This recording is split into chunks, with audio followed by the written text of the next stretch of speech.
Hello everyone, and welcome to another day of the StarCastTV Star League Season 2. We're halfway through the round of 32, and this time around, we've got Zergs and Protoss. We've got my boy Action here. You know, I'm a big fan of Action, but he's going to be facing off versus some tough opponents. We've got Tyson. He was formerly on NBC Game Heroes. He's a Protoss. YSC. And then we've got Hyuk, an SKT Telecom T1 Zerg. Let's get a look at our group stage so far. We recently had in Group D where Snow dominated, and then we've gotten through the other three groups. You know, Motive actually played very well. I don't remember him making it through. And we've got a few more good groups to go after this one. We've got Group F, obviously got my eye on Royal and Scan there. I think everybody would be rooting for Scan to do well in this tournament. And then, of course, in Group G, eyes on Best there. Best has been doing well lately in ASL. You know, I think it's been back-to-back rounds of 8 for him, at least. So, got my eye set on him to see how well he can do. And then, of course, everybody's be looking to see how Mini performs in Group H. This guy can be so hot and also so cold at the same time. Sometimes he's his own worst enemy. Out mind games himself. And then actually, surprisingly, I think the other player I'm looking forward to is 815 in that group. That guy will 4-pull almost every series, right? Like, it's just every time I watch him, he's doing something crazy. So I wonder if he can get out of a really tough group like that one he's in right there. But as I stated, today is Group E. Let's look at today's matchups. We've got Action versus Tyson first, a ZVP. Then we've got YSC versus Hyuk, another ZVP.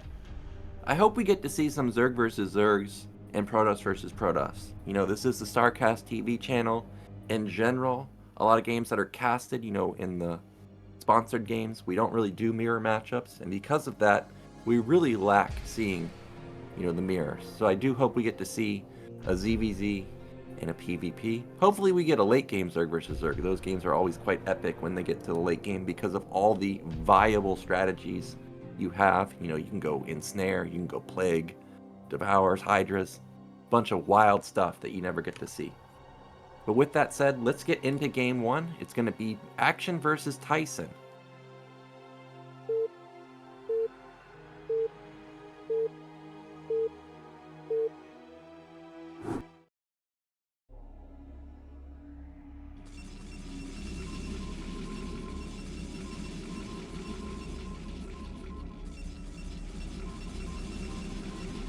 Right now, I'm not able to see the BattleNet screen, so I think Cruiser will be setting that up.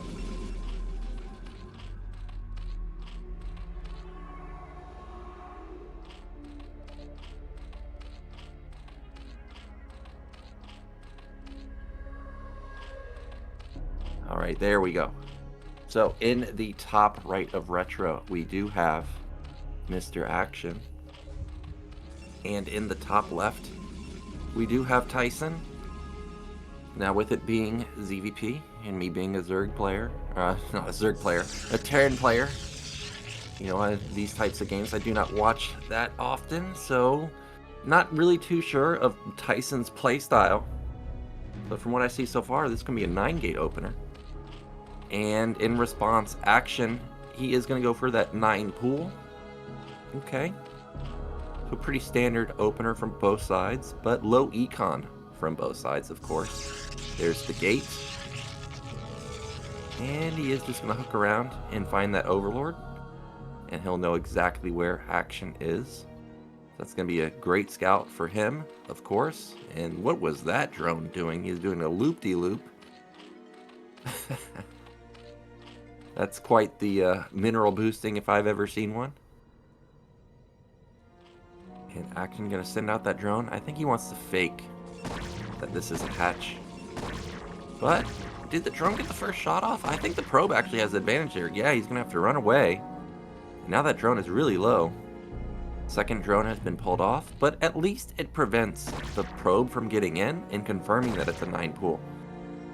Well, the probe is very low at this point. I guess by now he's probably assumed that it must be at least an overpool. Maybe it was even a 12-pool. Well, now he knows that it's definitely either an ipool or an overpool, because that hatchery should have gone down if he had the money. And there he goes. Hatch goes down, and actually the probe doesn't really block the hatchery that long. So well done from Action to get that down ASAP. And the probe trying to buy time. You can see him stuttering a little bit with the body block. Trying to buy a little bit more time. Now at the front of Tyson's base, it's going to be pretty close. He needs to get that forge down ASAP. He did not pull any additional probes. Okay, he's going to clog up that wall real quick. Does snipe the probe though. And... oh, he's waiting for that zealot to pop out. Oh, he actually stuck it. Actually, there's a gap on the right side. What? There's a gap on the right side of the gateway, and every ling gets in. And it looks like Action knew that there was a gap because he's continuously built some Zerglings. And this is as bad as it gets for Tyson. This is really, really bad. And I like what Action has done here is he hasn't shown that he's built more lings. He's only just hiding them on the high ground. I guess he wants to surprise the Protoss, saying, look, I haven't built any more lings. Haha, you don't need to build a cannon. You don't need to plug up that wall. But actually, he's built 8 more. And he's got his eyes set on ending this game real fast. I saw he has used 100 of his gas. I'm going to assume that's for speed. Of course, we haven't got confirmation on that yet, but with the gap on the right side, oh my gosh, there's nothing here. And there's a gap on the right side, man. I saw the lings get through. Okay, the Zealot goes down. Oh man, he's got 4 left over. That 4 lings can beat that Zealot. Well, I think it can get through, right? He's attacking like he can't get through that gateway. More lings are coming. Remember, the lings in the main are still alive, so he can knock down the cannon from the back. The Zealot at the front. Tyson, he's doing a good job with the Zealot probe, but the gateway's dead. Cannon's dead. Now probes are being pulled off. Gateway coming down, but without being able to build any more Zealots, how's he going to fend this off? His cannon has been taken down also. Action has no drones behind this. He's got to win with this move. There's not a lot of probes that have fallen. In fact, I think only, what, maybe 1? Yeah, look at that. There's the gap right there. That Zealot's going to die. Probes are going to start dying. Cannon died. That Zealot's out in no man's land. He needs to help his brothers out. But I think Action is on the brink of just taking this game. He's relentless with the lings. Tyson is struggling to stabilize anywhere. More Zealots and probes are dying, and this is the last Zealot. There it is. GG comes out. And that was a quick one. Obviously, Tyson did not expect the gateway to have so many holes. I didn't expect there to be a hole on the right side either. But well done from Action there. He knew that there was a moment of opportunity to exploit, and he's going to take an easy game 1. A little bit disappointing for Tyson, of course, because if we replay that game, of course he'll put a gateway in a different spot, and that type of victory won't happen. So a little unfortunate for him. It is best of 1, so already he's going to be down in the loser's match, and he'll be fighting for his life, but at least those remaining matches will be best of 3. With that said, let's get into YSC now. YSC versus Hyuk, another PvZ. Hopefully we don't have the exact same thing happen, where it's just over from the Sim City.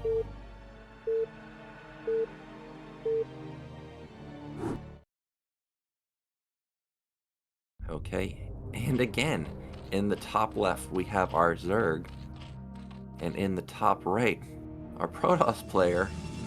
So we've got mirrored spawns. Oh, I guess not mirrored spawns. We've got Protoss at top right. But at least it's still, you know, the same horizontal matchup. And this time around, Zerg is scouting the wrong direction. Not going to get the first scout off. Now, YSC, you know, there was a period, maybe what, like a year ago or so? I don't remember YSC playing that much. But, you know, I could be wrong. But I have noticed him on the scene more often these days, including playing in some pro leagues. I've seen him, you know, make appearances in. And he's going to go for a little bit of a different opener this time. At least pulling back the probe for now. Looks like it could be either a 10 gate or a forge. Of course, it could also be 12 nexus, but you know, that's kind of risky. And actually, I guess he just sent back that probe to get 1 additional pull of mining. Now he's back to put down a 9 gate. So back-to-back 9 gates. based on this positioning of the SimCity already, I don't think that there's going to be as many gaps as what we saw with Tyson. And meanwhile, it is an overpool. Still an early pool this game, but not as quick as the 9 pool. And YSC, unfortunately, not going to find Zerg in the first position. So most likely this is going to be a last scout.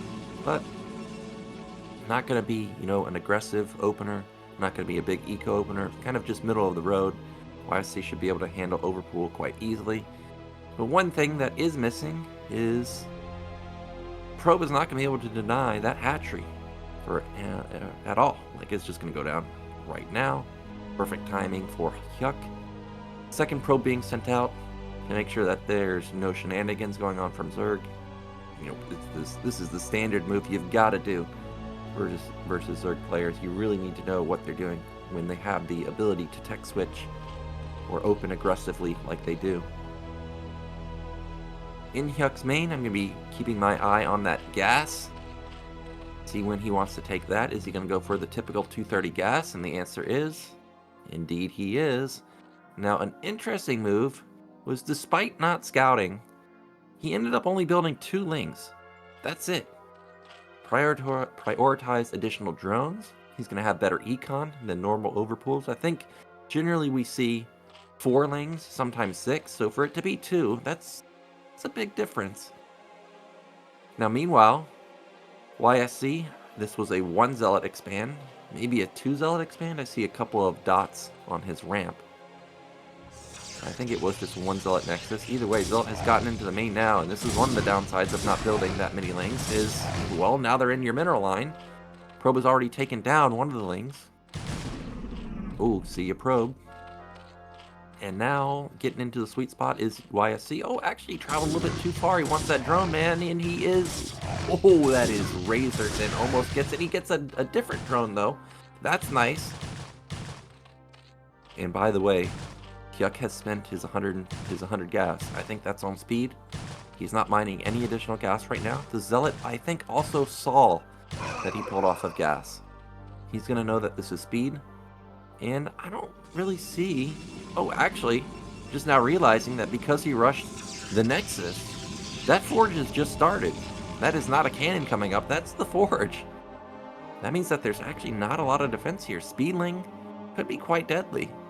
He does have 3 hatches, and he's building more lings? Is this another quick game? There's no way, right? There's no way that this is going to end off in just lings. Well, we'll see what happens. I think this is actually the first intel that Zerg has really gotten on what Protoss is doing. That's a lot of Zealots, though. I don't think that this amount of Zealots will be beaten by the lings as long as the micro is good. And Hyuk, he doesn't have a lot of drone. Oh, actually, there's a slight gap. Is the ling going to get in? The answer is not yet. The Zealot, the one in the back, what's it doing? It needs to get up at the front. Gateway's almost dead, though. Gateway is so close to dying, and that's going to... Oh, I thought it was actually going to trigger the lings to try and run by. But they do not. They just back off. And behind this, Hyuk was on 9 drones. Now look at that. He has shot up to 19 drones. So just Zerg things right there. Able to incredibly boost their econ in a matter of seconds. Protoss did pull a lot of his probe just to hold, but he does hold. And because Zerg did not go straight lair, actually his lair is quite far behind. I don't think YSC cut his cybernetics. I think his cybernetics is, you know, maybe slightly slow, but Stargate coming down, and he's going to have a really nice Corsair timing. Probably going to be able to pop at least 1, maybe 2 Overlords if he can find them. More lings. Well, I guess not necessarily more lings. These are the leftover lings. And what's that? That is got to be a Citadel, right? Can't imagine it being a robotics. So Citadel coming down at a pretty normal time. He does have 4 Zealots already. His Zealot count is pretty decent, I would say. This time around, this is a few more lings having been built for Hyuk. I guess he's expecting the move out. Ooh, look at this. 2 hidden gateways at his natural. And his forge is spinning. I can't remember when it started spinning. But if he can get even out just 1 cycle of Zealots and move out, he's going to have a lot of firepower. I expect this to be something like 9 Zealot timing. And this is going to hit around the 7-minute mark. Remember, in the years past, 2 to 3 years ago, people were doing like a 7-minute, 7:30 +1 timing. And that was just 7 zealots. For it to be 9 zealots after a heavy speedling opener, this is going to be really impactful. This is going to be really tough for Hyuk to stop. He's got 5 hatches already. I like his SimCity at his 3rd base. Evolution Chamber looks like it's in a really nice position. Hydrodim also in a nice position at his natural. Did not see a sunken anywhere though. And I don't, oh my gosh, Lair isn't even done, man, and there's a Corsair. Hyuk, if he loses this Overlord, he's going to be supply blocked. That means he's not going to be able to build additional Hydras, and I don't think he suspects that this Zealot timing is going to be coming as fast as it actually is. And look, he's building drones right now. He needs units, man. +1 weapon Zealots are going to be on his doorstep in just a moment. And here he comes. Citadel, the Speed League upgrade is pretty quick. Like, he could be on the move right now, and it'll probably be finished by the time he gets across the map. But he's holding off from moving out right now. 2nd Overlord gonna fall, and this is painful. Yeah, Zealots are on the move, man, and Hyuk is not able to build anything. Look, he's still supply blocked. He built an Overlord just to get supply blocked again. These Zealots, they are looking for the kill. They've got their eyes set on the 3rd base. As I stated, there's no Sunkens at either of the bases. Luckily, Hyuk got out a round of Hydras here, and with the ramp, he is going to hold, but this is now 12 Zealots. There's 3 holding the line over at the left side. There's 8 going into the top middle. A move command from Hyuk trying to just get some units up the top middle. Loses a couple of Hydras there.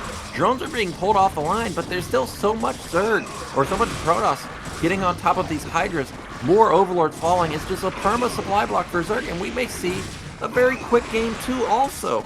Zealots are just going to eat these Hydras up in the back. The drones did a really good job to shield the Hydras at the front. It looks like the Hydras are going to hold for now, but with 3 more additional Zealots moving across, maybe this can be enough. Looks like just barely Hydras are going to hold right now, but in YSC's main, see a big blob of gateways being put down. He's got 4 more coming, so there's going to be 7 Zealot production for him pretty soon. And Zerg is still supply stuck. 41 out of 37, another Overlord getting eaten up by this single Corsair. It's not even a high Corsair count. He just can't even deal with the single Corsair or the Zealots. And it looks like Hyuk has finally been broken. He can't build anything. The drones have fallen. The Hydras have fallen. There's still 4 Zealots left over. If there's a DT mix in here, it could go to the 3rd base and start racking up a lot of kills, I'm sure. Corsair did not finish off that Overlord, and he will... Yeah. Oh, there's the DT that I was expecting there to be, but it goes to the natural at the 3rd base. Okay, there is an Overlord over there. So I guess the game is not over just yet, but critical damage being taken from Hyuk, and massive macro play from YSC. You can look at his worker count. He's got 50. He's already got the worker count that he needs to support all these gateways. He's got so many probes that he can not only support these gates, he can also start taking a 3rd base if he wants. He can start scaling into the Dragoons with range. In some games where I've seen players get probe count like this, they've even gone 9 gate. I think I saw Snow maybe a year ago go 10 gate. I think that was off of 55 probes though, but either way, Hyuk is in beyond a bad position right now. There's the first few goons. There's no Spire. There's no Lurkers. Storm is out. There's no Sunkens. 8-gate production. YSC can literally do anything he wants right now. He could probably double expand without being under threat. If I was him, I would consider expanding to top middle. That's towards Zerg. You've got high ground. It's a very easy stepping stone towards a killing move. But this might just be the killing move. There's a good storm. It's a decent amount of the Hydras. Is there enough Zerg? Or is there enough Protoss, I mean? Maybe YSC went before critical mass. The Zealots, wow, they're so strong. And another good storm right there. 3 out of the 4 goons survive. Another Overlord can get picked off. Look at the supply. It's 50 to 100. First Sunken is out, but it ends up getting picked off immediately. And I just noticed over at mid-left, by the way, there was a dot over there. I'm not sure if the DT was actually doing damage, but I'm going to imagine that it was racking up kill after kill on that drone line. But back-to-back easy wins, this time for Protoss. Hyuk just a little bit too skimpy on the defense. Of course, he didn't expect the 9 Zealot move out. If it was just 7, you know, I think he could have held. The Zerg just barely didn't hold over and over and over with his Hydras and drones. If they were, you know, 2 less Zealots, I think he could have done it. But what a timing from YSC. What a really streamlined build, really killer move right there. And that gets him into the winner's match. And he'll be facing off versus another Zerg. This time it's going to be Action, of course. And this is going to be a really tough opponent. I think Action's best matchup is ZVP, if I remember correctly. You know, every time I watch him in ASL, he seems to face off versus best.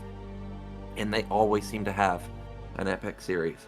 So, again, with all that said, let's get into game 1 of our winner's match. It's going to be Dark Origin this time.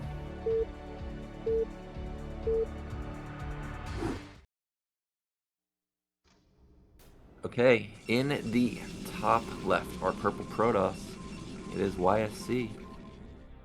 And in the bottom right, we have our blue Zerg. Coming off an aggressive 9-pool speedling victory, it's Action. Now, Dark Origin, historically, from, you know, the past few seasons of ASL and Ladder and, you know, Pro League, tends to be a good Zerg map. No, I don't know exactly what makes it a good Zerg map, other than maybe the bridges, but, you know, my opinion is once it gets to mid and late game, I really do like Protoss on here. I think any map that Protoss can split versus Zerg, I think gives them a really good shot at winning the game because of, you know, all the firepower that Protoss has. You know, if they got Storm, they got Maelstrom, they got Reaver Scarabs. You know, maybe we're memeing here a little bit, but they've got Disruption Web. They've got Stasis. A lot of spells that they can, you know, use to their benefit. Also, Dark Origin has a lot of high ground. Once we get to, you know, late game, 4th base high ground, 5th base high ground. You know, the bridge is not necessarily high ground, but very tight choke. Defensive style, I think, is probably the way to play this map. But that does mean that if you're going to play defensive, you're going to be playing versus the ultra late game Zerg. And a lot of Protosses do not want to play versus late game Zerg with their Plague. But this time around, we've got, actually, it's going to be a 12 hatch. In Action, he's going to take his 3rd base with it. He does not want to have his hatchery denied. And YSC, I think he's done the same build he did last game, which was a 9-pool. And I wonder how much damage he'll be able to get done seeing this. He's going to see that this was actually technically an 11 hatch. There's going to be the pool coming down. Probe already done a decent amount of damage to that drone. And remember last game he went, I think, 1 Zealot Nexus. I would imagine he'll probably do either the same thing, or maybe, you know, go into like 3 Zealots trying to put some pressure on. But I think probably the Zealot Nexus is going to probably be the way to go.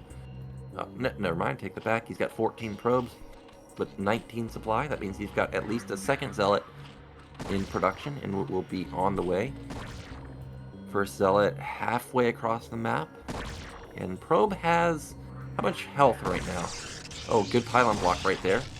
Denying the hatchery. That's nice. It's gonna, you know, stall the hatch from completing. Stall the amount of larvae that Action has got access to. And that Probe I actually think is probably somewhat low now. So it's not gonna be as dangerous as it could be. But good micro right there. Doesn't take any hits on that drone, but the Zealot's saying like, oh, you want to put a hatch down? Well, fight me for it, bro. Just holding the line right there. Come step up and see what you want to do. He backs off for now. It looks like Zealot is the one that doesn't want to fight. He's like, get me out of here, bro. I don't want none of that. I don't want any of that heat. And unfortunately, Action was ready for this. Look at that. Perfect spot. Gets the lings in the back. Zealot cannot fit back there. He gets taken down literally for free. 8 lings, none of them died. And now, 8 lings on the counter-offensive. Does want to get rid of this probe, though. Really want to get rid of the intel for Protoss. one of the biggest strengths of Zerg is the ability to tech switch on a dime. But if Protoss can see the tech switch, all of a sudden, they can come up with the perfect counter. Right now, I love how he's just holding the bridges, saying, no, you're not allowed. Not only are you not allowed in the main, but you're not allowed to even see what I'm building at my third base. You've got to guess. You're probably thinking it's drones, but you never know. It could be lings. I could be speedlinging you. I did just speedling Tyson just a moment ago, so I love it right here. However, YSC has had enough of this. He's like, well, I'm getting in, man. Whether it's the probe getting in or the zealots getting in, something's got to give. So he's sending his 4 zealots. He's got the probe also. That will do a lot of damage when comboed with the zealots. And I actually think that the zealots can win this fight. But they got to be in a good position. And that is a good position. 4 versus what was 12. Now it's only 10. Probe is going to sneak into the main now. No, it's not. It gets denied by these lings. And now I think YSC maybe should consider turning around. This is a lot of lings. But he is getting good intel here. He sees that nothing's being produced at the natural. Not able to actually confirm what's being built at the third base. But this is a lot of lings now. He's going to get, almost 360 surrounded here if he stays any longer. These zealots may not be long for this world. Back in YSC's base, I didn't see a big building get built for him. Maybe that's a big building at the corner of his nexus, so maybe that's the Stargate. But I see 2 buildings up there that look like they could potentially be Citadel. Either way, these zealots are waiting for the... Okay, he's going to use the drones to bug them out. That's a very smart move right there. I was wondering what he was waiting for. I'm like, dude, you got the surround that you want, but the zealots get bugged out by that drone. That was perfect. Very minimal losses for action right there. That was fantastic. And actually that building was the cybernetics. The corner building that I was talking about was a Stargate. And look at this. Spire is going to finish basically when the Stargate is finished. That means that Action has really nailed his timing here. Corsair should not get any kills at all. And I'm actually really liking Action's position. I don't think he overbuilt lings. I think he built the perfect amount. He's got good econ. 25 drones at this point, maybe, a little low. But with the 3-hatch production and the fact that he's going to take no damage to the Corsairs, I feel like he's going to be able to power out of this very nicely. 4th hatch and 5th hatch should be coming down pretty soon. Action, even though I see he has used all his gas, I don't think this is 4 mutas. Whoa! He tries to skirt the D, but not able to actually get in there. But like I was saying, I do think that this is just whoa, it actually is mutas. I was going to say, I think it's just Scourge, but not the case. It is 6 mutas. I didn't even notice that he had built that many, or gotten that much gas. I guess since he saw that there's no Corsair out, he's probably thinking like, well, dude, is your Stargate just delayed? And this game might just be toast. The Scourge can body block the Corsairs from defending. Zealots are moving across the map to try and buy time, but guess what, bro? You don't have anything to hit air. This main mineral line is completely gone. The 4th hatch is coming down, and there's the sunken. And remember, there's a lot of links left over. They can easily hold this. And what a slick move from Action. He's going to take game 1, maybe in the next couple seconds. I don't see these zealots really doing anything. He's got to make this attack to try and do something. Look at this, he even had a battery on his Corsair, but that's not going to do anything. Goon comes out, but he's only at 1 gate. It's 1 gateway. What can he do? Man, clutch defense from Action this game leads him to just a straight-up counterplay victory with the mutas. Not sure exactly where it went wrong other than the Stargate being late for YSC. He had a good opener with the Zealot. It forced at least the natural to be delayed a little bit. Of course, the first Zealot died. He held the bridges, for a long time. But maybe he just built too many Zealots and didn't get his cybernetics on time. I would have to rewatch that replay right there to see exactly what went wrong. But, that can happen. You try and go for an aggressive play, cut into your tech, gets no damage, and well, that can just be all she wrote when you're facing someone of Action's level. So he's going to be up 1-0 in the series. Let's get into game 2 now. See if Action can finish the job, or if YSC can strike back.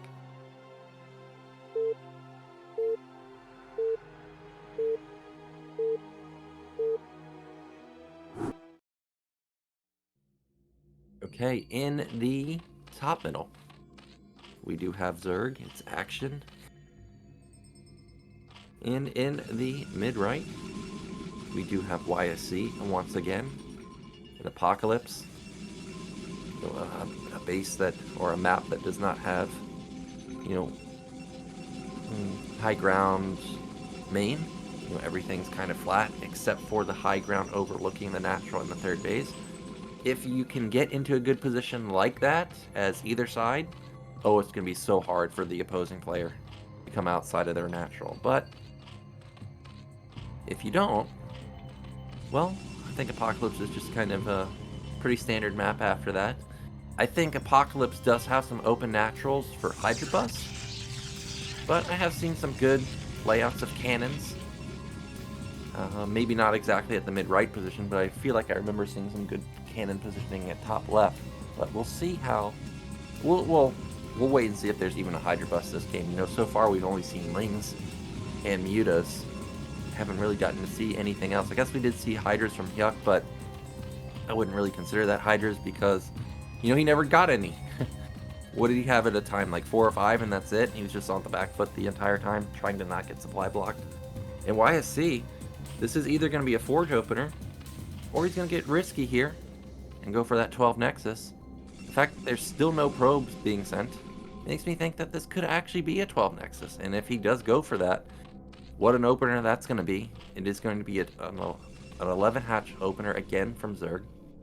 You know, kind of a greedy opener, but the safe version compared to the 12 hatch, and the Overlord's going to see it. And now, you know, Action hasn't put down a pool yet. He could maybe go 3 hatch before pool if he wants. I can see he has started droning up. Well, maybe you can't go 3 hatch before pool. Can you? He's got a drone going to mid left. He knows it's a Forge, and, you know, Cannon Rush is a thing. But maybe it's not really a thing on this particular spawn. Either way, that is a 3rd hatch at mid left. And Probe is going to come in here and see the bad news that, yes, I got away with a 12 Nexus, but this guy got away with absolute murder. 3 hatch before pool. That is about as greedy as it can possibly be. And the Probe gets denied. He doesn't even know that this went down. Okay, now seeing the natural hatch and getting scouted first, maybe he's suspecting, like, okay, is it 3 hatch before pool? And he does see that that's the case. So at least he knows that he doesn't have to build a cannon. He can go straight gate as a follow-up, straight cybernetics, and I feel like this is a really good transition for YSC. If he had built a cannon, then he would be in a bit of trouble. Probably would have had to cancel that. But one thing I will point out is, look at that gap between the gateway and the pylon. No cannons can fit there. There is a lot of territory, you know, on the left and right, though, for him to put down some more cannons. But if there's a Hydra Bust, I feel like the gate and Forge are going to be easily picked off. In YSC's main, I already saw gas coming down. I'm sure that's the cybernetics at the corner of his Nat Nexus. I didn't actually confirm that, but I'm pretty sure that's what it is. Plus, holy smokes, am I reading that correctly? +1 weapon at 3:30 is when it started? Well, +1 weapon takes, or the first upgrade takes 2 minutes, 48 seconds. So what's that? It's going to be a 6:18 +1 timing? Holy guacamole, that is going to be insanely fast. Well, what's he going to do with this? The Overlord sees, you know, everything. He's already in the main. He's going to see the Stargate. I imagine that YSC must be building gateways pretty soon in his main. Even if it's just 1 additional, he can ramp up that zealot count pretty high by the 6:30 mark. But man, that is ridiculously fast. Maybe he's trying to get +1 really quickly so he can go for, you would assume, like a +2 timing, right? But maybe he just wants to have a solid 10-minute, you know, 9-minute 1-1 timing as opposed to necessarily having a really fast +1 weapon timing. Not sure, but either way, if he is going to make something happen with this extremely fast +1, gateways have got to come down, because by 6 minutes he's only going to have like 4 zealots, and I don't think Zerg's going to be scared of, you know, 4 zealots, 5 zealots, something along those lines. Okay, there we go. There's the second gate. I'm hoping to see one more additional. I think 3 is a good amount that you can support at this point in the game. Oh, actually, he's going to go into 4. Okay, 4 gate. Extremely fast. 5-minute 4 gate. That's absurd. That's nuts. I think I remember from the games we've casted in previous StarCast casts of the ZVPs that a lot of times you're seeing Pro players put down their 4th gate at like 8 minutes.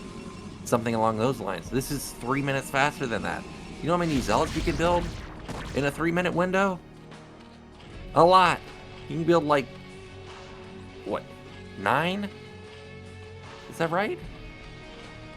Now you can build like 7 in a 3-minute window. So 7 out of all 3 of these gateways, that's gonna be like 20 additional Zealots. That's an unreal amount.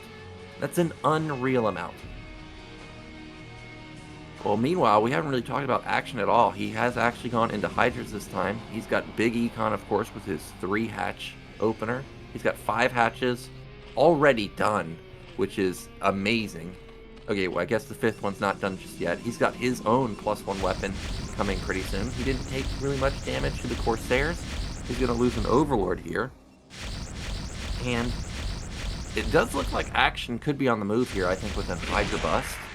And this may actually backfire for YSC, because YSC is moving out with his incredibly fast +1. But you know what he didn't build? I don't remember seeing a Citadel here. And he does not have speed, at least I don't think it's coming. Oh, it does. He does have speed. So he has +1 weapon. He has speed. He has 7 Zealots. He said, see you later to that Hydra. He's like, dude, you wanted to fight? Now you're running? Where are you going? Let's go, bro. And Hydras have got to tuck tail here and get the hell out of Dodge. You can see that Action is completely thrown off by this. He can't believe that there's already Zealots on his doorstep. Look at that SimCity though. These Zealots, I don't think they're going to do much. Ooh, that was a good catch right there. Zealots getting behind. Those Hydras, drones are going to have to pull it off the line. How many drones are actually going to fall so far? It's only 1. More Zealots streaming in. This is so much Protoss, dude. But I think Zerg has enough. The drones are doing a fantastic job body blocking. Look at the micro from the Hydras also. Yeah, Zerg is just barely going to hold on here. Ends up having a couple of drone losses, but not that many. But you can see YSC's econ still really good. He's got 44 workers. He did miss some production in the sense that he's floating almost 1,000 minerals, but I don't see any additional gateways. He does have a DT out, but it looks like that DT is going to be immediately taken down, so that threat is off the table. And now, Action, well, I was going to say maybe he could go for a counterplay, but that's not going to happen. Templars are already out in the field.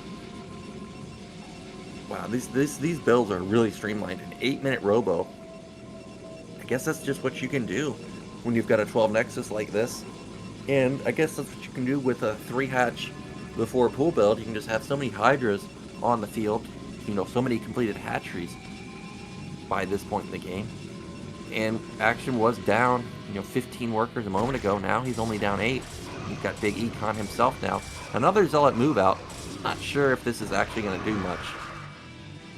Looks like we got a misclick there. Either way, I don't think that those Zealots or Hydras got much kills at all. Maybe they just traded a little bit. Of course, they're trying to get some more Overlord kills, but I don't think he's going to find really much else other than maybe this one, if he even gets that one. And YSC, he has started to build up that gateway count. I see in the main now, he's got 7 in total. He's got cannons in his main this time. He's going to make sure that he does not die to mutas. And actually, that's the 9th gate, so this is going to be massive, massive production for him. He's sitting on that sweet 50 probe count.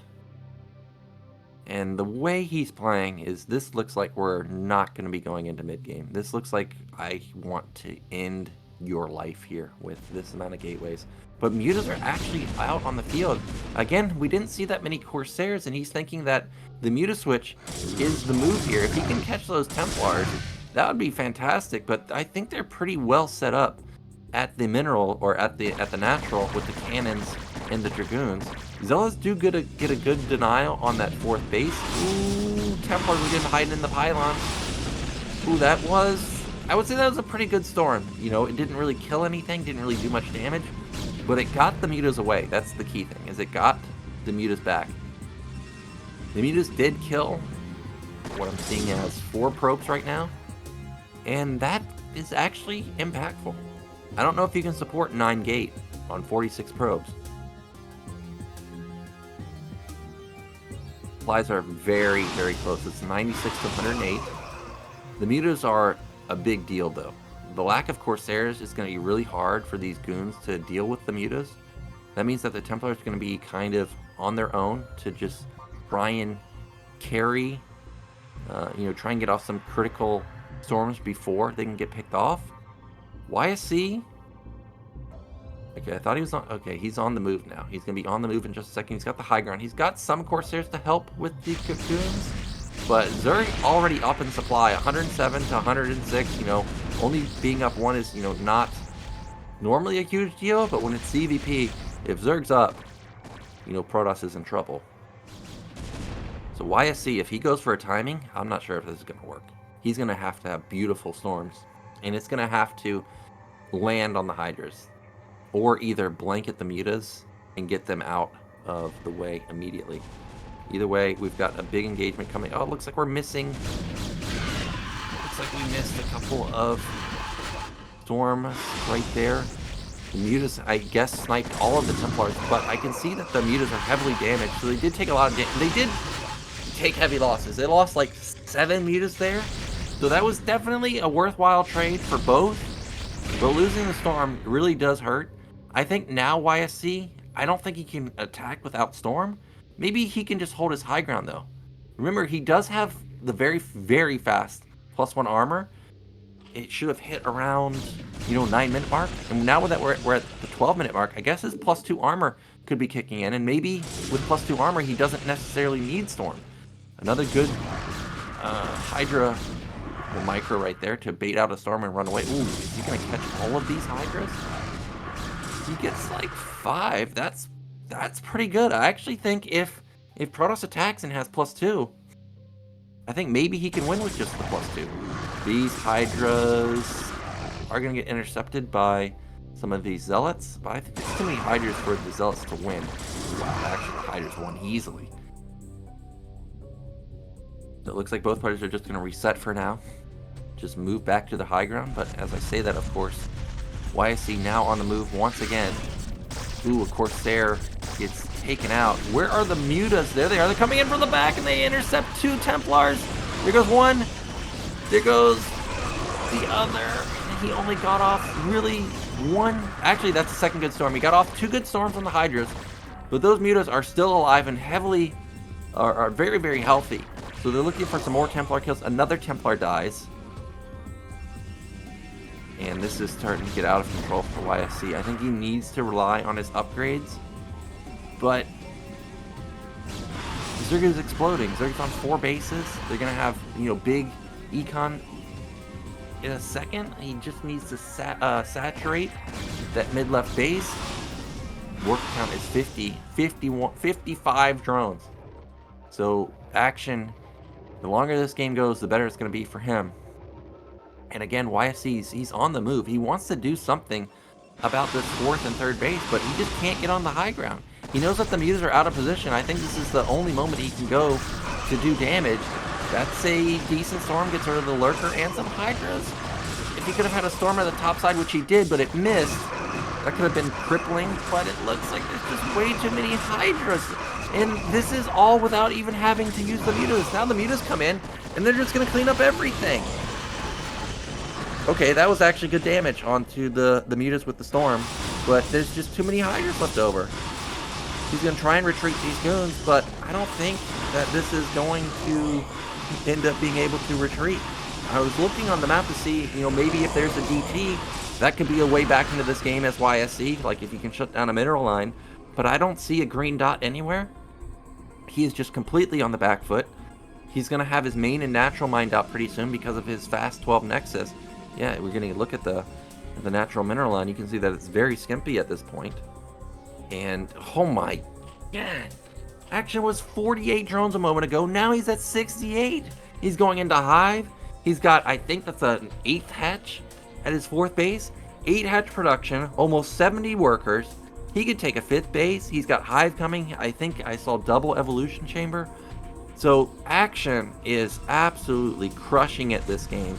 There's going to have to be a miracle for YSC to recover from this. He's going to just have to pray that he can defend, withstand the onslaught of Zerg, maybe get harassment done with his shuttle, but he absolutely cannot make a head-on attack anymore. Like, that is just never going to happen.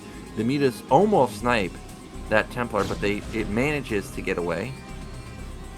And I think the shuttle got spotted by the Lurker. Ends up being able to actually save itself. But what do you do as YSC? Do you just try and run into the brick wall that is Zerg? Do you try and expand and try and say, like, well, you know, Protoss is kind of the king of defense. Maybe I can storm my way to victory. Maybe I can storm my way at least to get a 4th and maybe a 5th base at bottom right. But it's just going to take so long to get those 4 bases or 5 bases. Zerg will probably have the whole map by then. Interception on that shuttle, and that is see you later. And I think YSC, he sees the writing on the wall. He knows that this is not a game that he can win going into late game. So he's out in the center map again. But where do you attack? This is what I was talking about in the beginning. If you control your own high ground, nobody's going to be able to attack into you. It's just almost an impossible feat. And those mutas are still alive, dude. Like, they're still just running around the map looking for Templars to pick off. A lot of them have a decent amount of health also, and he may have found the sweet spot, the juicy Templar spot. Nope, does not get that, but he does force out a storm. YSC's army is massive. It is 170 to 170. You know, there is a 17 worker advantage for Action. So you do consider that as being basically a 20 supply lead in army. But Zerg is just unreal on high ground with lurkers and, you know, the lack of vision. So here we go, YSC, this is probably his last stand. He needs to make magic happen. Good storm from some of the lurkers. But there's just endless lurkers. There's so many lurkers. That's a big clump right there. He needs to hit all of those. And at the same time, he's trying to attack bottom left. Well, that was the meat grinder at bottom left, and this was the meat grinder up here. And with the 8 hatch or 9 hatch production or whatever it is that Action has, all he has to do is withstand this initial attack, and he can go on the counter-offensive. He has withstood it. We see the Defiler out. So now he's going to have Dark Swarm, and I can see that the majority of the Protoss army is Goons. And well, guess what? Goons don't do any damage under Dark Swarm. He is going to send some Zealots in, but they're still Lurkers. Lurkers will just chew through everything. YSC desperate to try and make something happen here. He's actually getting through. He is pushing back Zerg a little bit. The +2 weapon, +2 armor power spike kicking in.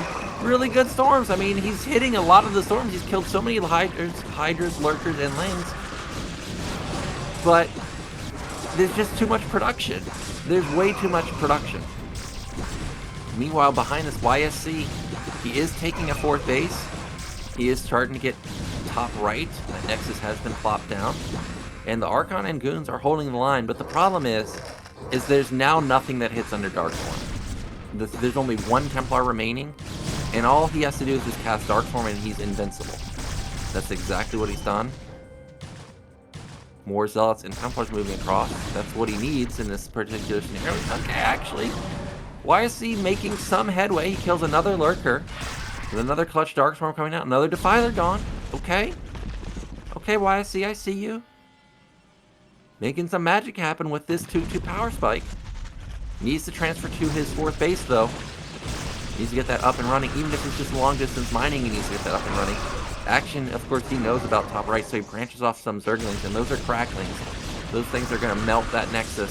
YSC cannot lose that Nexus. It looks like he's going to, but you know, I'm waiting for the Zerg to just have an overwhelming amount of units, but it's just, so far, it hasn't happened yet. YSC continues to push. He's now actually on high ground. Good storm right there. That 1 Lurker is doing work. Dude, what am I watching?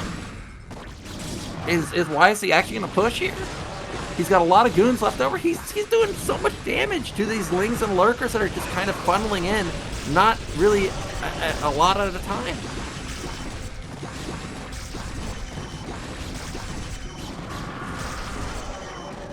many goons is that left over? 6 goons, 3 Archons, 1 Templar. Okay, and about 10 Zealots. That Nexus did die, by the way. That means that YSC is on the clock. He is basically all in with this. He's on 1 base. That is an amazing plague. It's half of the army. Also, critically, the observers get plagued also, so now they're one-shotable by even Hydras. And YSC, he's going to go to the 4th base, but I think you need to go for the throat here. I think you need to try and end the game with this attack. Look at this position. This is heavily fortified. Queen SimCity, Evolution Chamber SimCity, double sunken, hatchery SimCity. No way to attack into that. But YSC had a good attempt there. Like, he did a lot of damage. I wish he could have gotten another base. Like, if he could have gotten, let's say, bottom right, for example, or let's say somehow top right never got taken down. This looks like it would have been a close game, but at this point it's just a money game. There's way too much money for Zerg. Zerg has too much mobility with the Nidus. He can just, shuttle his army top to bottom instantly. And you're not getting past the Lurkers and Darksworn. Mutas are still alive. They're still picking off Templars. And now it's a 30 supply lead for Zerg. And at this point,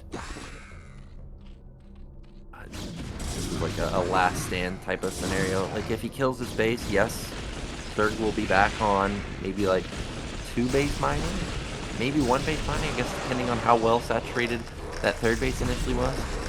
We've got a Ling attack to bottom right because he was thinking maybe there could be a Nexus over there. I think a probe is over there. But that's going to get shut down immediately. The Lurkers and the Lings are just doing so much damage. Zealots are... yeah, they're not going to get through. Templars intercepted by Lings. And those 4 Templars were very important to this attack. And all the Zealots have ended up falling. He takes down the Nidus, but it doesn't matter. All the units got through. There is the GG. Well done from Action. Big time macro there. I really did like YSC's build. I think the 4-gate super fast +1 with the speed was a really slick move. If Action had it powered more instead of building that many Hydras in the beginning, I could have seen that being a little bit too much to overcome. I also liked the 2-2 power spike. It was doing well. Like, I actually can't believe it did so well attacking into high ground Zerg. You don't see Protoss have much success doing that.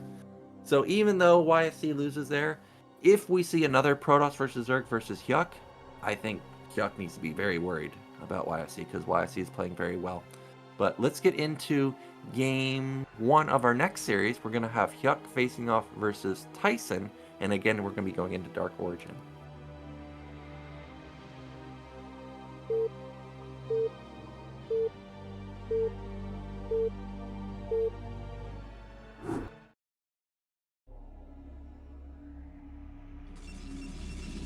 So in the top left, we do have our Protoss.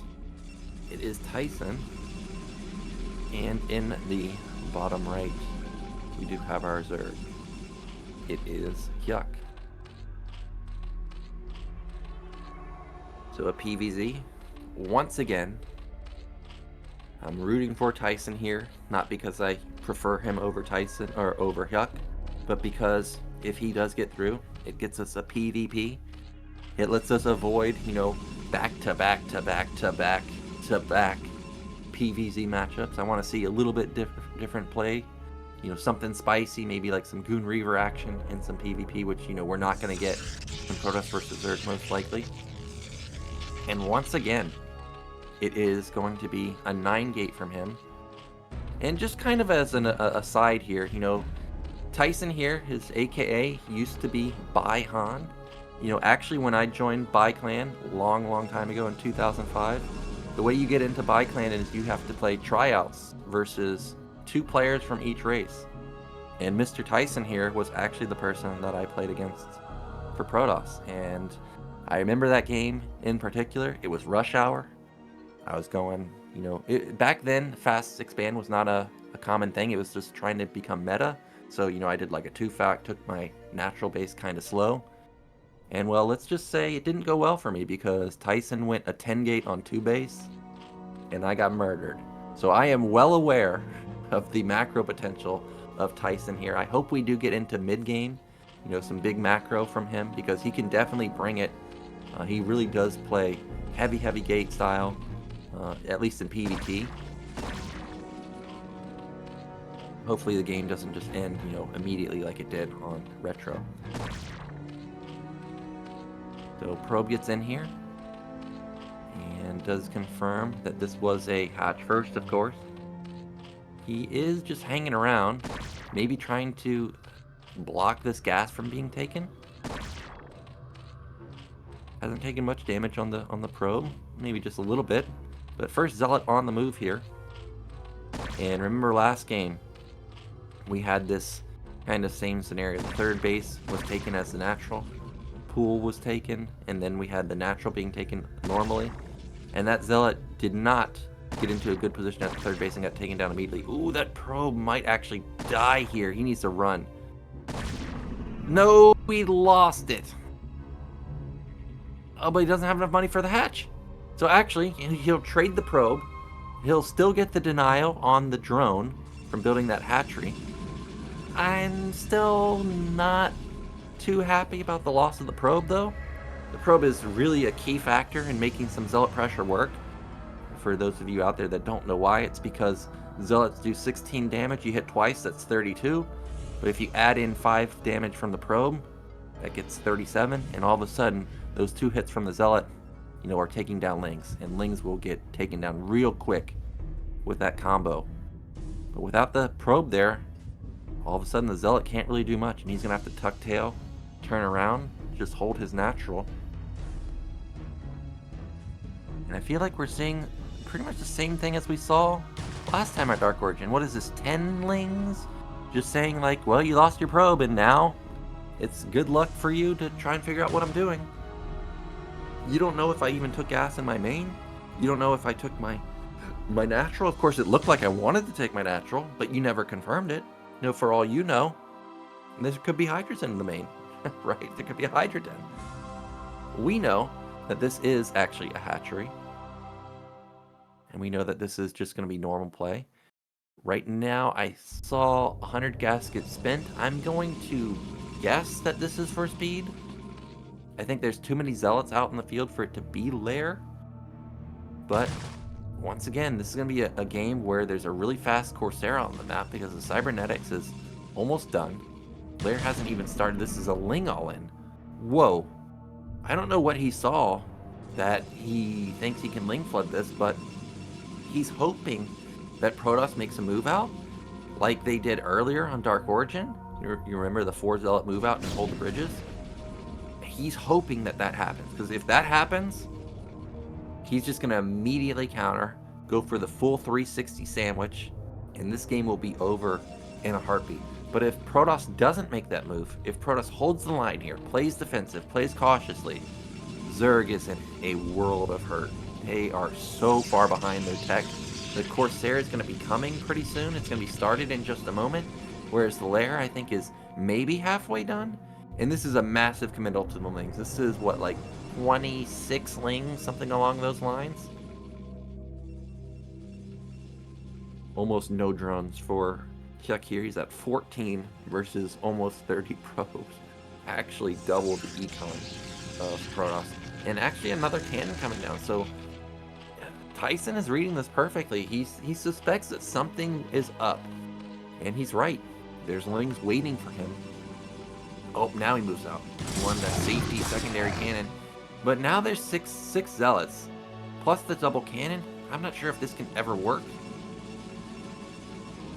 And he's not committing here. He's waiting to see what's on the field before making a move. This was really, really smart play from Tyson here. He's confirming with the Corsair, and he's going to see that, dude, your drone count looks really low. Of course, he's going to suspect something's up, but he doesn't actually confirm that there is, because he never sees the Lings on the left side. And he will see the good news that, dude, your Lair... Oh, the Zealots moved out of position for just a moment! And that means that the cannon is going to get taken down. Pros were immediately pulled. Actually only loses one cannon. Okay, Zealots at the front, I think, can win that battle. But they're just going to retreat to the cannon. And now, Tyson, of course, knows that he was being duped. I do see that Hyuk has lost a Overlord. Actually, is that drone long distance mining that mineral patch? I just noticed that. Okay, that's interesting. A lot of times you don't want to open that up.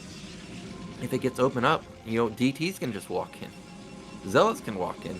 But he must have something planned here where he wants to sneak something out of his base through that mineral patch. I don't think that this is just going to be, you know, to get a drone over there sneakily and build a hatch. I don't think that's the play. I think he must be trying to, like, sneak out lurkers or something like that. But either way, we've got 7 zealots on the move. That one... Oh, he's on his own. He's gonna get melted here. He's not long for this world. He is... See you later. And these zealots, they weren't even...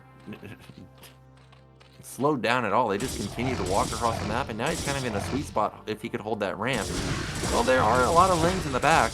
Plus, actually, he bled off a couple of zealots into the third base also. So kind of a three-pronged attack here. Multiple drones have fallen. There's a drone that's fallen there, drones have fallen there, and the main, how many drones can he get? Looks like these drones are actually going to save themselves. I would say that that was pretty worth. Oh, now it's definitely worth. More zealots in the match. I didn't even realize that another drone is going to fall, and this game is falling apart for Hyuk. His Ling idea, I think it was pretty smart, but Big Brain Tyson didn't actually move out, and now he's going into the mid game with a really good worker count, really good econ. He's got his Corsairs already. He sees the mutas too, so he's not even going to get caught off guard by this. He can start building cannons in his main to make sure that he doesn't get busted there. And this feels like Tyson is just in the driver's seat.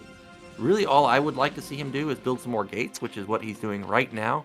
And just to give you guys perspective, remember I was talking about how fast that 5-minute 3 to 4 gate was on Apocalypse? I'm pretty sure I saw these come down around the 7 to 8 minute mark here. So, I mean, that game was just absurdly quick for YSC. I still can't get over how well Action just held that off like it was nothing. That was a really nuts timing. Archon being morphed for Tyson here to make sure that these mutas... Oh my goodness, where did those come from? But that Archon plus that Corsair combo, I think is actually unstoppable. Yeah, if he just goes right now, how do you stop this? There's no Sunkens. There's like, I think 1 coming up right now. There are 6 Corsairs, maybe 7. Plus the Archons. You got a micro versus those also. Look at that. Look how fast Corsairs melted the Scourge. See you later, Scourge. And what Zerg was relying on to help defend versus the Corsairs, well, that's not going to happen anymore. Another big shot from the Archon, now starting to splash the mutas. Wow, this was devastating, and you can see what happens at pro level play when you go for an all-in and it does not do anything. You just get blown out of the water in the mid game. Now that was the type of game that I was hoping to see from Tyson there. Really crushed at that game. And Hyuk, hopefully he doesn't all-in again, because if he all-ins again and Tyson plays exactly like he did a moment ago, I think it's going to be really rough for him. Let's get into game 2 now. Of course, it's going to be Apocalypse once again, and we're going to hope to see a Tyson victory so that we can avoid another PvZ here. Get some PvP action, man. I want to see some DT, some Reaver boys, some, 3 gates on 1 base, Proxy 2 gate, something wild, man. Not just build a gate, build a forge, Zealot timing, Corsair timing. Give me something spicy. So in the bottom left, we do have our Zerg, and at the top middle, we did have Mr. Tyson here. And we've seen back-to-back 9-gate openers from Tyson. Maybe he's just a gateway guy. Maybe he's just not the type of person to go for Forge Expand. I wonder if there will be any adaptation from either side. There goes that probe again. I'm going to imagine he's going to stick around most likely. Why is it that every time I say something like that, the complete opposite happens? I say he's going to stick around. This is the one game that he sends it back to mine that additional mineral patch. But now he's back, richer than ever. Gonna put down that gate. And this time it is going to be 9 pool versus 9 gate. And I've seen a few times where Zerg players go into fast gas, but no gas for Hyuk just yet. I guess it is not going to be quick speed this time around. Preuss got off a nice scout right there, intercepted the Overlord, knows exactly where Zerg is. Is going to see that there's no natural here, but that doesn't necessarily mean anything. Remember last game, the natural was placed at the third base. He is going to come in here and see that the pool is done though, or about to be done. So he'll know that this was a 9 pool. Of course, now seeing the Overlord, now he confirms 100% that this is definitely a 9 pool. And I imagine that this time, Zealot's going to have to play a little bit more cautious. Not going to be able to move out. He's going to need to hold the line. And that drone has done a lot of damage to the probe. Don't think it's going to be able to block this hatch. And he doesn't. Immediately gets it down. That's nice. Oh no. Not like that. Doesn't even get back in to see if the gas was taken. So once again, completely in the dark. Really tough position to play from. You know, maybe Hyuk can use this to his advantage. Or use the knowledge that he has from last game to his advantage in the sense that he saw Tyson, once he lost his first probe, never move out again. You know, really. I mean, he did technically move out of position slightly, but didn't really get punished.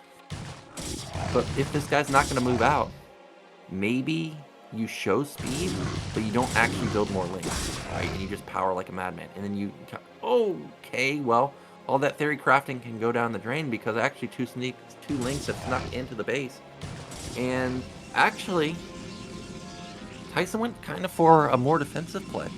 I thought he had put down a Nexus already, but it just now started. He went for a better SimCity with the Forge.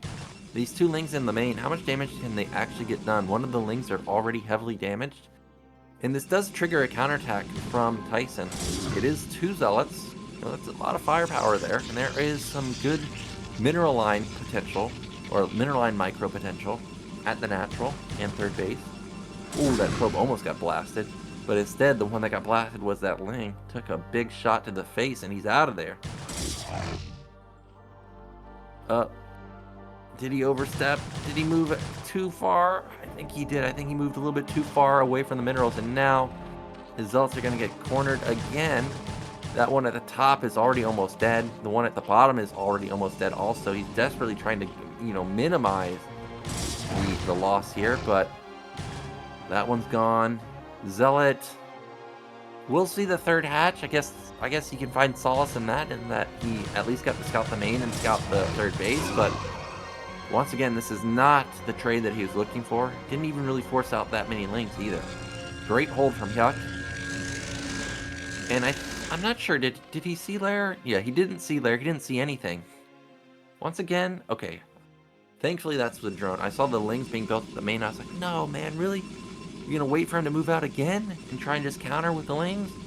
But it doesn't seem like that's going to be the case this time. It is just going to be drone cycles for him. We've got the Corsair coming out pretty soon. And once again, his tech is light years ahead of Zerg. He should get multiple Overlords. Wow, is there still no lair?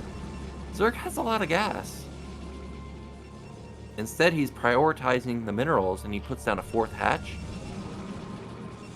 But I'm a little worried that he's going to have a hard time dealing with these Sayers that are coming. But as I say that, I think the Hydra Den just now went down at the natural.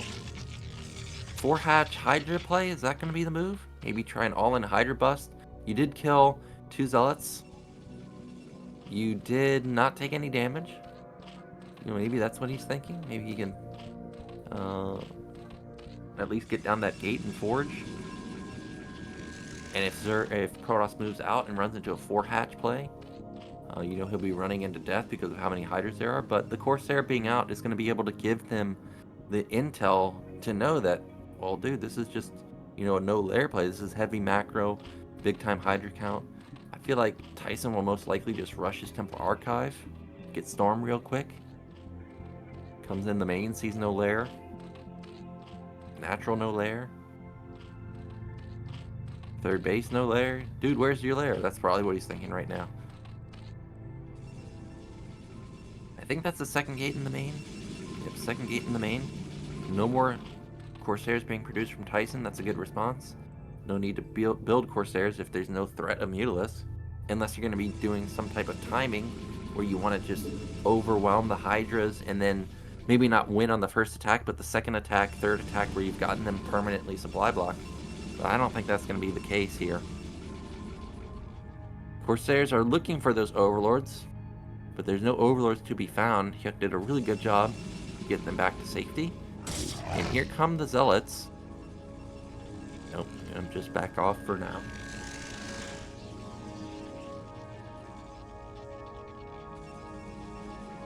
Well, speed should be coming in pretty soon, but I don't really think he can attack anywhere. Right now, I don't see much defense for Hyuk, but I still don't think he can attack because Hyuk has shown that he's been prioritizing, or at least it seemed like he was prioritizing Hydras. And now he's shown that, hey, I've been building Hydras in my main.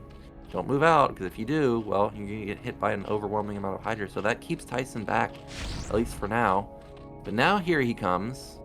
I think he's got 7 Zealots. No speed just yet. Overlord may get taken down. It isn't just sunken at any of the bases. So maybe there's an opportunity somewhere. But the SimCity looks... oh no. Oh no, he lost 2 Corsairs. The lair was about to finish. Fire should be started pretty soon. Oh, was that a shuttle? Yeah, it was a shuttle. I thought I heard a shuttle. I was wondering what was taking Tyson so long to get out onto the map, especially after seeing the Zealots and them not have speed. I was thinking, like, something's going on. And what's going on is we've got a DT drop coming, and look at that Ling, that Ling patrolling the third base. Is it gonna spot the shuttle? I don't think it did. I think he barely missed it, but there's an Overlord in position, and he is going to unload directly under it. DT, double DT in the main. Immediate response from Hyuk. These 2 DTs are going to kill. Whoa, they already just blasted 4 Hydras. 5 Hydras? Well, this is already worth. I realize a DT is an expensive unit, but he got 5 Hydras, at least 2 drones. Wow, 6 kills on that single DT. That is really worthwhile. Really, really well done. But getting a fast shuttle like that does cut into his gateway count. So Hyuk knows that even though he's taking some damage there, he does have some breathing room, but instead, actually, Hyuk's on the offensive here. I'm surprised to see this. He's got so many Hydras while he's just going for the throat. He wants to end it. There's not that many cannons. How many Zealots are actually here to help defend? Okay, there's actually a pretty good bit. The Zealots, if they have +1, could maybe go toe-to-toe, but not with the reinforcing Hydras. He's going to have to back off. The Robo, I heard it load up something. Maybe loading up another DT, but it's not being sent out here. That's a good storm. Kills 3 Hydras. That was really good damage. And that Forge, ooh, he wants to save the Forge. It's getting focused down. It gets taken down, but he takes a lot of damage there. Actually lost a lot of Hydras, and losing that many Hydras may open up an opportunity for Protoss to attack. Zerg recovered their worker count quite well. Remember, he lost like, what, 4 drones, something like that? And now he's almost even in workers with Protoss, and that shuttle is moving across the map. It's trying to avoid the Ling. I think it's going to be intercepted, but does Zerg notice it? I don't think so. I think he's focused on this Hydra play. Oh, Zealot in the main. Not going to be DT this time around. You know, not a big commitment here. Just an annoyance, really. Not going to lose that many drones if he loses even any. That was a really good response from Hyuk, minimizing the losses there. I don't think he lost any, in fact. But this did buy Protoss some time to get third base almost up. He's got his goons out. He's got a lot of Templars out in the field now. What is it, like 5 or 6? He's got 5 Templars. And with the shuttle, not that I expect him to do this, but you know, we see a lot of players in PvP micro their shuttle with Reavers. You know, in PvT also, they micro their shuttle with Templar drops. You can also use the shuttle for some safety versus, you know, maybe some Hydra snipes or Muta snipes. But I don't think there are any Mutas out in the field. It is just pure on Hydra Man. And Zerg has a lot of supply, 112 to 93. You know, it's not like Action in the previous series where he was up in supply, but this is still a considerable amount of supply for Zerg. Also with the matching +1 upgrade, he's going to be hitting really, really hard. Would like to see some lurkers pretty soon, whether it's to, attack in with, or just play defensively. Just sitting on that high ground, that they would be good for that also. And as Krrrrzzz was pointing out, worker count pretty good for Protoss, but it's not an absurd amount, sitting at 49 right now. I think that's pretty much the optimal amount you want on 3 bases. You don't want to overdo it, you don't want to underdo it. This is kind of just like a pretty solid amount that I see generally on 3 base Protoss. Meanwhile, I don't know what those zealots were doing. They were just running, man. Some Forrest Gump zealots, and they got taken down pretty fast. 3 of them just running for their lives. Not going to really see much at all. Well, I guess they get through that. Just passing by, don't mind me, man. But this was all a diversion to get some more DT harassment in the main. But it was, I think, an immediate drone pull. He saw it coming, so there's nothing in the main. But even if he doesn't get any drone kills, guess what? You're not mining the main anymore. So either way, it's a win. And Hyuk, I think, is in a little bit of trouble. Oh, the DT sneaks in, and at the same time, he's attacking through these lurkers and hydras. The lurkers were not fully spread out, so they eat a lot of storm. What was that, 4 or 5 lurkers immediately blown up. Protoss just takes that win and backs off. I think that was a great trade for him. Drones are now going to be re-sent back to the main to get that up and running once more. What would be really sick is that shuttle that's over at mid left. It's still there. If he had another DT, like he just drops one at a time and sends in another one, that would be awesome. Like just a staggered DT drop, that would be so annoying. That'd be some big brain play. I'm not sure if he's actually done that or not, but this is going to be another massive attack onto the high ground. The observers, there's a lot of them. I don't think they're going to get picked off. The goons plus the storms are so strong here. A lot of lurkers dying, a lot of hydras dying, and this is a 30 supply lead now for Protoss. It's starting to get crazy for Protoss. There's so many goons here, there's not a lot of zealots, but the lurkers really aren't doing that much damage. I guess the one lurker at the top is doing a lot of damage to that single goon, but the lurker in the back really not getting off any shots at all. And this is looking like it could be Tyson plowing through this. And once this falls, what are you going to retreat to? Zerg's rally point is set here. Like, everything's being sent to this high ground, and it got taken over. There it is, GG. Wow, big macro play from Tyson right there. I liked the DT drop. Really disrupted the mining. I think Hyuk's idea was good. His mass hydra play had an opportunity at the natural, that one big attack that he made, but wasn't able to get through the zealots. And unfortunately for him, that means he is going to be eliminated, but that does get us what I was looking for. It does get us another Protoss into the Deciders match, which gives us a PvP, the first of the day. So let's get into our final series now. It's going to be YSC facing off versus Tyson here on Dark Origin.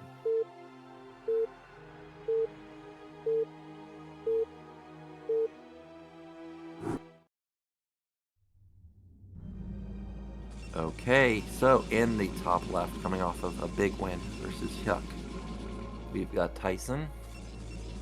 And in the bottom right, we do have our green Protoss. It is YSC.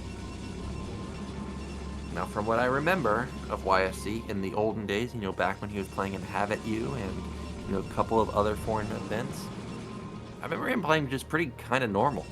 Like, one gate robo, near his ramp. Just typical normal play. I don't remember seeing him do like crazy stuff like 12 Nexus.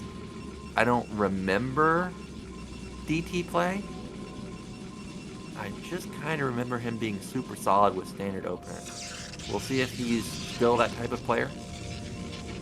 Pylon in the main, of course. No craziness going on from either side. No proxy gates. And I wonder if anybody will actually 2-gate. I think 2-gate is an underrated build. Don't see it that often. But when it gets pulled out, it tends to do a lot of damage. But at the same time, if the opposing player has some stellar micro, you can look absolutely silly even trying to make a 2-gate work. So far, it's just a 1-gate. YSC going for a slightly faster scout. So far, no scout from Tyson. And additional pros being queued up for YSC, whereas gas coming down for Tyson.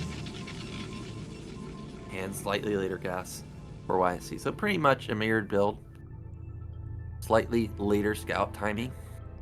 And they will intercept each other and just pass by. And because of how fast both of these scouts are, both of them will get in.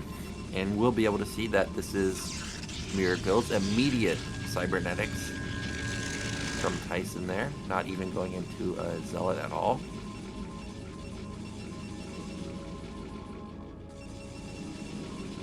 And now zealot coming in for both sides.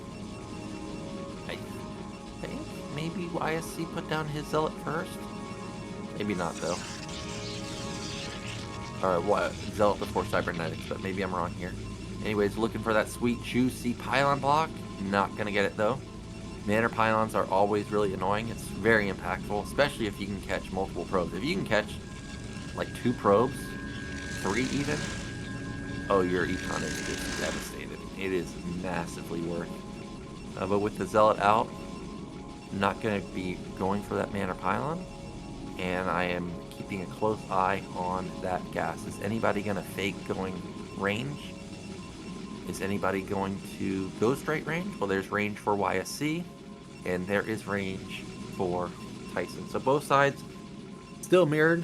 One zealot, straight range. No funny business.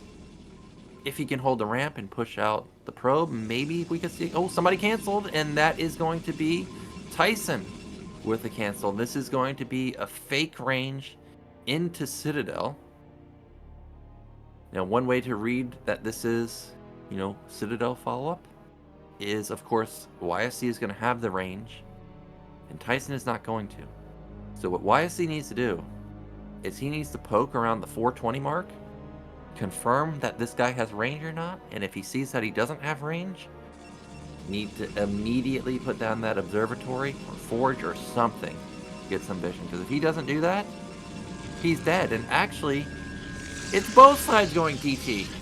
I didn't even realize both sides canceled. So now it comes down to who's got a read here. Who's going to place ultra safe? Who's going to go for the forge? That might be the forge right there. Nope, that's Templar Archive. So both sides going for DTs, and YSC surprising me here with this mix-up. And what's going to be hilarious is maybe Tyson pokes in with his goon, and he's going to see that there's no range. Both players are going to see that they have no range, and they're going to be in full-on panic mode. But look at this. Tyson is actually going for a Nexus, and maybe he's thinking along the same lines that I do, is this guy generally plays, from what I remember, to just play normal openers. Ooh, probe scout, and he did not get shot. He did not get shot, and he should have definitely gotten shot by that goon. There needs to be a forge from both sides right now. Otherwise, we're going to get into a base trade scenario. It is Dark Origin, though, where there is a ramp. If you can get a DT on your ramp, you can hold position there. The other DT cannot get in. I do notice that Tyson only has 1 gate, whereas YSC has 2 gates. So with that additional DT being pumped out, maybe he can be the one that holds the ramp. Like, maybe he can get there, get his second DT out, and hold it. Either way, here comes the first DT.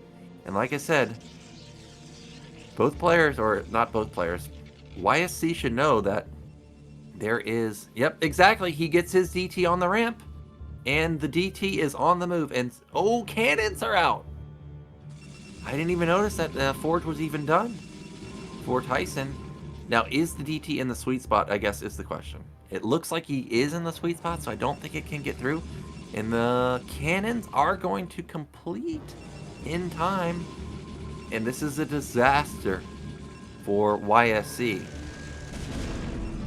See you later. Now he's just permanently down a base. I think all he can do now is attempt to run by. Just pray. Yep, that's what he's going to go for. He's going to try and just run it through. Oh, he's going to get through. I can't believe he got through. And with the DT getting through, there's no cannon in the... Oh, there is a cannon in the main. Oh, he focused down the natural cannon. Oh, but that one's going to complete at the natural also? Wow, this is so crazy. The run by with the DT gets in the main, but a cannon is up. He uses the Zealot and the Goons to focus down the front cannons, but the third cannon gets up.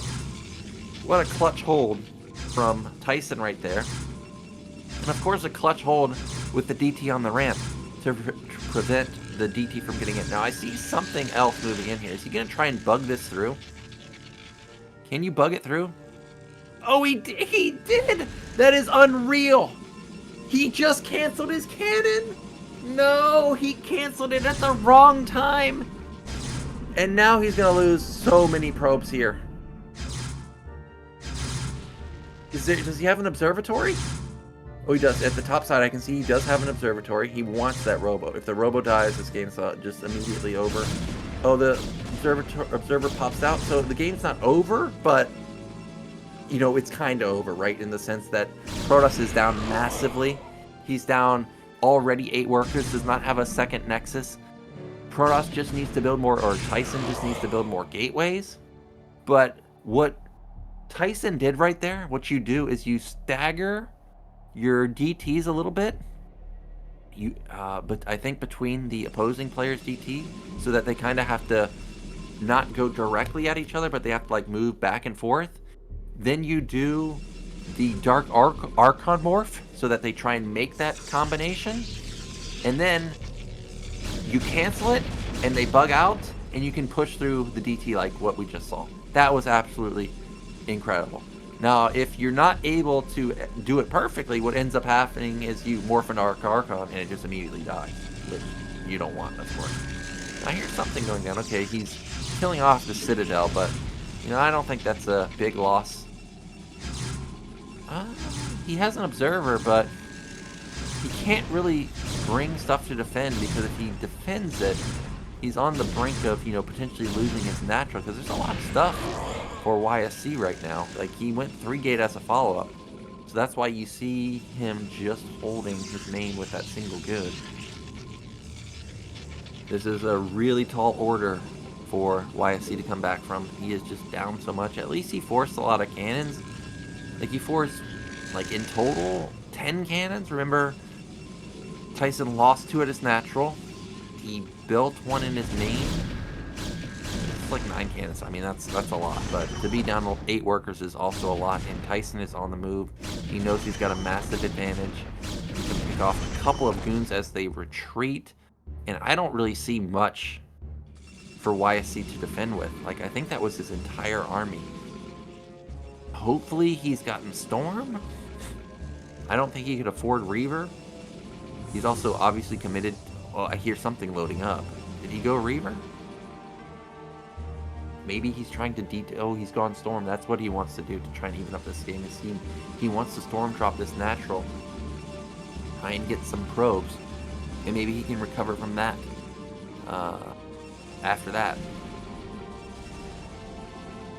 But already goons are sort of in position. I think if he wants to make this work, he needs to make some type of move out on the map, draw the attention away from the natural while he goes for the drop. There's a lot of probes transferred over here also. And that's exactly what he's going to do. You can see he's moving out on the map. He's trying to, again, create a diversion. He wants to open up that mineral line. Oh, nope, he's not going to. Is he going to wait?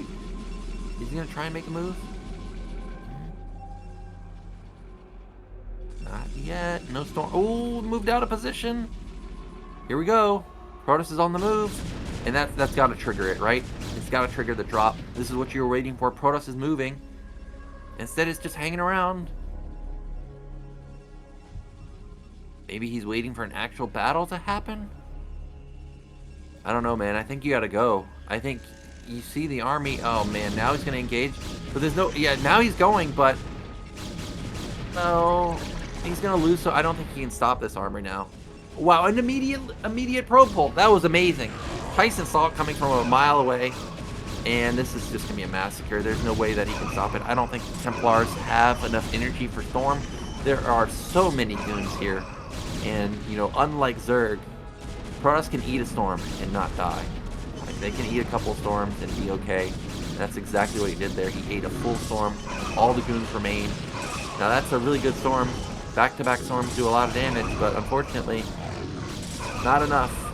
And that means that YSC is going to be taken down in game 2. I think if that DT doesn't get in, definitely a playable position. Even though he was down in Nexus, he would have had a really good 3-gate timing.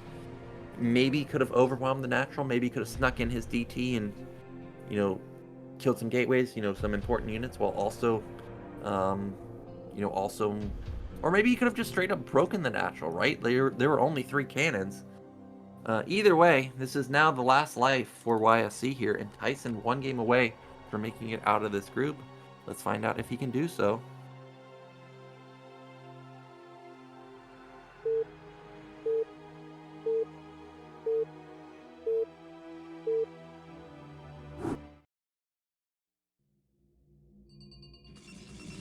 And in the bottom left, he needs a victory here, otherwise he's going to be out. It's YSC. And in the mid right, up 1-0, we've got Tyson. And his reaction times this tournament, or these games that we've seen so far, have been really good, man. Like, really, really good. I can't believe he reacted so quickly to the Templar drop. It was really fantastic. And now that you've lost with DT opener as YSC, do you really want to risk going for it again? I don't think you do, right? Like, I think this kind of obligates him into playing a normal build, and that's rough because now, you know, whatever Tyson thinks can beat a normal opener would be my go-to. If you think that, you know, like a 3-gate opener can just overwhelm it, I would go for that. If you think getting away with 12 Nexus is the way to go, I would go with that. We'll see. You know, I could be wrong. Maybe it's going to be back-to-back DT games, but that's just such a rare thing. I think the only person that I would really consider that as being a viable strategy would be Sins, but YSC is definitely not Sins. So we do have 1 gate. Imagine gas from both sides. There it goes for Tyson. No gas just yet from YSC. What's he want to do? Okay, there's the gas. For a second, I was thinking this might be a 2-gate, but not going to happen. So I feel like most likely we're going to have mirrored opener from last game. And, you know, there is no ramp here, unlike Dark Origin, so you do have to be careful in that sense of the underbuild zealots. You could get run over, but immediate cybernetics again from both sides. And we do have the zealot for Tyson and zealot for YSC. Neither player... Okay, I was going to say neither player scouting, but I just realized that actually YSC is the one scouting. Again, he scouted early in the Dark Origin game. I guess he really wants to know what he's facing off against, whereas Tyson, he just doesn't seem to care. He wants to prioritize that money. And once again, YSC is going to get lucky here. Find Tyson in the first position.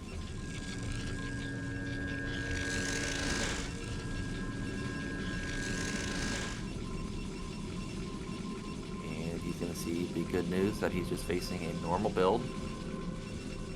And once again, I think that was range for Tyson. Whereas YSC here, I think that was also range for him. Slight gas discrepancy between YSC and Tyson. Not by much, though. Just 30. Now, the probe has been pushed out for now. Does anybody cancel? The answer is no. There's no cancel this time. This is just a normal play. And Tyson, still no scout, man. This makes me think this could be a 3-gate. Like, why else would you prioritize your money like this if it's not going to 3-gate? And look at that call. Am I a Protoss player? Am I just secretly a Protoss player in my brain? This is a 3-gate from Tyson, and this is going to be a pretty tough hold for YSC, as this is a 1-gate robo, and based on the few games I've seen of PvP lately, I think most of the time people have been going straight Observer, and in this scenario, he needs to go straight Reaver. Well, okay, you can't lose a goon like this. I guess goons do have that stutter step when they do fire, so maybe, you know, not the biggest of deals, but he does lose 30 health pretty much for free. Oh, 3 gate versus 3 gate. All right, it's a little bit later than Tyson's. His gateways are done, whereas YSC's are, you know, kind of just now starting. But factor in rush distances, all of a sudden, I like YSC's build. If this had been 1 gate, 2 gate I think he kind of in trouble. But now with it being like this, actually playable position. I think he can definitely survive this incoming attack. 3 goons on the high ground. Probe trying to get some intel. When the probe sees this 4th and 5th goon, he's gonna know what he's facing. If he pokes in, of course. Oh, here he goes. Here he goes. He needs to see this. He needs to see the goon count, but he missed it. He missed it. This is really bad. Probe's gonna lead the charge. And here we go. It's, oh, again, an immediate reaction from YSC. Oh, the probe.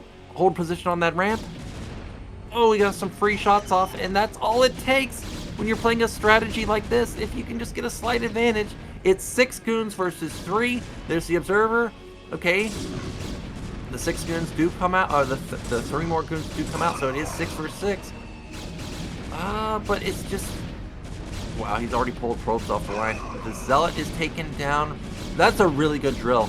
Actually, a really good drill, but he still hasn't killed any of the goons. Okay, now he takes down 1. He loses 1 in the process. There's a very damaged one in the front. But Tyson has now 8 goons here. Goons have a really long build time. It's 32 seconds. It's extremely long. And oh, he's got in. He's taking down another goon. More probes being pulled in at this point. Once probes start getting pulled, that's kind of all she wrote. There's an arc advantage now. He's only mining with like 5 probes. Doesn't even have that many probes compared to Tyson anymore. And this is going to be a very quick end for YSC. You know, maybe he'll technically hold this attack, but not for much longer because he just doesn't have money to support reinforcements. And behind this, Tyson, he's not all in. He's got a Nexus. Man, this was a perfect timing from Tyson. He read YSC like a book. He suspected that it was going to be a safe play, 1 gate observer, and he was right. And now he's up massively. He's technically only up 3 workers, but so much lost mining time for YSC is really painful. I don't think he can even afford to build these 5th, 6th, 7th goons by the time these 6 goons are in position. And here we go, round 3. Is this going to be the killing blow? It very well could be. He wants that Robo. What's funny about killing the Robo is maybe YSC is thinking, like, is this guy going DT behind this? If I lose my observer, am I just dead? We know, of course, that I don't think it is DT. In fact, I think it's actually 4 gate, if I saw that correctly on his screen. Or on the mini-map. It looks like he's just gone pure gateways as a follow-up. Maybe even 5 gate. And I guess YSC is going to hold now that he's got a good arc. It's going to be really hard to attack into this, but this is... wow, yeah, he goes into a 4th gate because he knows he can't afford to go Robo or anything. He's just going to try and make it happen with the goons, and this is going to be potentially... wow, it's now 6 versus 5. This has got to be it, right? He's also... oh man, as the goon jumps out, he picks off 1. The arc advantage is still in favor of Tyson. 5 versus 4. Really good focus fire. Really good stutter step microing that goon in the back. Look at how he's microed it back to change targets. And he's going to win this overwhelmingly. And again, probes are being pulled. He has 4 gates, but he can't use all 4 of them. Another probe dies. Every probe is obviously so important here, especially when you're trying to support all 4 gates. I'm surprised that YSC actually hasn't tapped out. He sees that, you know, there's a Nexus, dude. Like, even if you survive here, you're not coming back from this situation. That could be the last bitch hurrah right there. Last goon falls. Pilots are starting to get it picked off. There's the GG. And that means that Tyson, he will be moving on. Kind of an anticlimactic PvP in the final game with the 3 gate into the 1 gate Robo. But I did like the Dark Origin game, the double DT, with the glitching of the DT into the main, with the unfortunate cannon cancel. I mean, that's heartbreaking, right? But either way, well done from Tyson. He deserved to win. He had better play overall than YSC. And he looked very, very strong, other than the initial game where he had the Ling run by, right? That was kind of not so ideal. But either way, Action and Tyson moving on. Let's get a look at the results, I think. Or maybe that's just the... Yeah, let's get a look at the results. So we had in the first game, what was it? Action beat Tyson, then YSC beat Hyuk. We had Action versus YSC. YSC had some good timings, but the macro was just absolutely crazy from Action. Ends up taking that series. Then we had Tyson take down Hyuk. And then once more, Tyson taking down YSC in the final match. So that pushes him through. And then I think... Oh, we're not going to get a look at the final bracket. I forgot that this is just the end of the stream. So again, guys, thank you so much for watching. Thank you for the continuous support of StarCast TV. If you are enjoying this season, consider becoming a Patreon supporter or just making a direct donation through YouTube or PayPal. And we'll be back next week with Group F. I look forward to seeing you there.